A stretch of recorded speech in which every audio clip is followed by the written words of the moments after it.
Gautam Buddha story. एक दिन गौतम बुद्ध अपने शिष्यों के साथ एकदम शांत बैठे हुए थे। उन्हें इस प्रकार बैठे हुए देख शिष्य चिंतित हुए कि कहीं वह अस्वस्थ तो नहीं है। एक शिष्य ने उनसे पूछा कि आज वह मौन क्यों बैठे हैं, क्या शिष्यों से कोई गलती हो गई है। इसी बीच एक अन्य शिष्य ने पूछा कि क्या वह अस्वस्थ हैं, पर बुद्ध मौन रहे। तभी कुछ दूर खड़ा व्यक्ति जोर से चिल्लाया, आज मुझे सभा में बैठने की अनुमति क्यों नहीं दी गई है। बुद्ध आंखें बंद करके ध्यानमग्न हो गए। वह व्यक्ति फिर से चिल्लाया, मुझे प्रवेश की अनुमति क्यों नहीं मिली।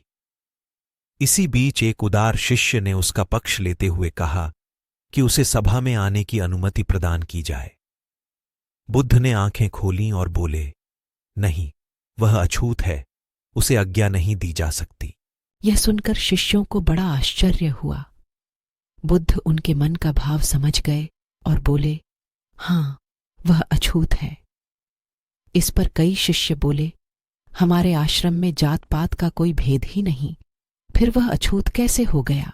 तब बुद्ध ने समझाया, आज वह क्रोधित होकर आया है। क्रोध से जीवन की एकाग्रता भंग होती है। क्रोधी व्यक्ति प्राय मानसिक हिंसा कर बैठता है, इसलिए जब तक वह क्रोध में रहता है तब तक अछूत होता है। इसलिए उसे कुछ समय एकांत में खड़े रहना चाहिए। क्रोधित शिष्य भी बुद्ध की बातें सुन रहा था।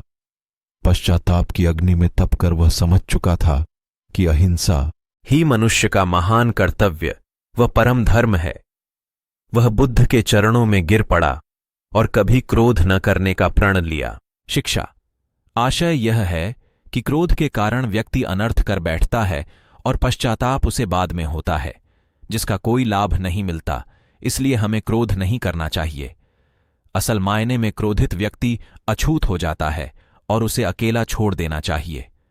क्रोध करने से तन, मन और धन तीनों की हानि होती है। क्रोध से ज्यादा हानिकारक कोई और वस्तु नहीं है।